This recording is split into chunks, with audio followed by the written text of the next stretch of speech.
Hello les amis, je vous retrouve pour une nouvelle vidéo sur le football et la Coupe du Monde 2026 et je vais vous présenter le débrief en statistique du match Portugal contre Espagne, un match qui avait lieu ce lundi 6 juillet pour le compte des huitièmes de finale et c'est l'Espagne qui a remporté ce match 1 but à 0 au bout du temps réglementaire et qui se qualifie donc pour les quarts de finale. Alors dans cette vidéo on va revenir sur le but de cette rencontre mais surtout sur les statistiques des deux équipes pour comprendre un petit peu le déroulé du match et on terminera la vidéo par un aperçu du prochain adversaire de l'Espagne dans cette compétition. Alors une victoire 1-0 grâce à un but à la 91e minute de Merino. C'est vrai que les deux équipes se sont rendues coup pour coup et puis l'Espagne était un peu, on va dire, a été moins, on va dire moins dominatrice qu'elle ne l'a été dans les autres matchs, même s'ils ont eu quelques occasions. J'ai trouvé que dans l'ensemble ils étaient moins puissants. Après le Portugal a dû sûrement, enfin les a sûrement contrés, mais voilà, ça a été plus compliqué. Et puis un moment d'inattention en défense, tout simplement, ça se joue à peu près à 30 mètres de la cage du Portugal à la 91e minute. Et il y a le défenseur central qui lâche son joueur pour avancer en direction du joueur qui est du porteur de balle, alors qu'il y a déjà aussi un Portugais qui est sur le porteur de balle. Résultat, le porteur de balle, il est un peu enfermé à 30 mètres, mais il réussit à faire une pichenette entre les deux joueurs ou sur le côté qui fait qu'il arrive à l'attaquant, à Merino, qui part tout seul dans la surface de réparation et qui marque une frappe du gauche, imparable pour le gardien. Pour moi, c'est la seule erreur d'inattention de la rencontre.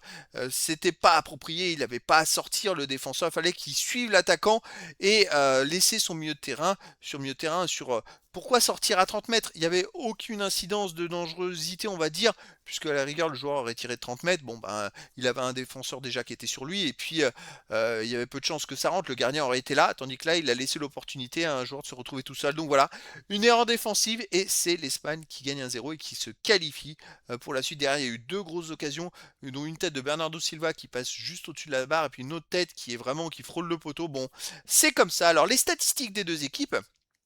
Il y a eu 55,7% de possession de balle à 44,3% pour l'Espagne, 531 passes tentées à 424, 467 passes réussies à 355, 87,9% de passes réussies à 83,7%. Donc quand même l'Espagne a légèrement dominé la rencontre, mais c'est pas autant que d'habitude. D'habitude il tourne à 70% avec plus de 90% de passes réussies.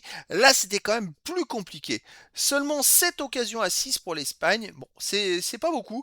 Et les buts attendus, 1,77 pour l'Espagne, à 0,58 pour le Portugal. Donc voilà, la victoire, elle est logique. Il y aurait pu avoir 2-1, c'était un peu la même chose, mais victoire méritée, 15 tirs à 9 pour l'Espagne, 6 tirs cadrés à 2 pour l'Espagne, 3 tirs bloqués partout, mais un poteau à 0 pour le Portugal qui a tiré sur le poteau.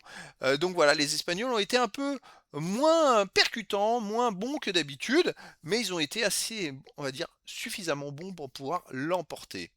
Les autres statistiques, 2 hors-jeu à 1 pour le Portugal, 7 corners à 3 pour l'Espagne, 16 centres à 12 pour l'Espagne, 7 interceptions à 5 pour le Portugal, 19 tacles à 14 pour l'Espagne, 43 duels gagnés à 35 pour le Portugal. Il y a aussi 5 arrêts à 2 pour le Portugal, 12 fautes à 9 pour l'Espagne, 2 jaunes à 0 pour le Portugal, pas de rouge. Bon, là aussi, il y a eu quelques statistiques en faveur du Portugal, d'autres en faveur de l'Espagne. Mais voilà, l'Espagne a fait parler peut-être son petit côté technique, son petit savoir-faire pour aller chercher la victoire et donc se qualifier pour les quarts de finale. Le match se jouera le 10 juillet à 21 h et ce sera soit les États-Unis, soit la Belgique. Donc ça va être, je dirais, un match qui peut être très sympa à jouer. Bon, en tout cas, les Espagnols sont favoris pour aller jusqu'en demi-finale où éventuellement ils rencontreraient la France.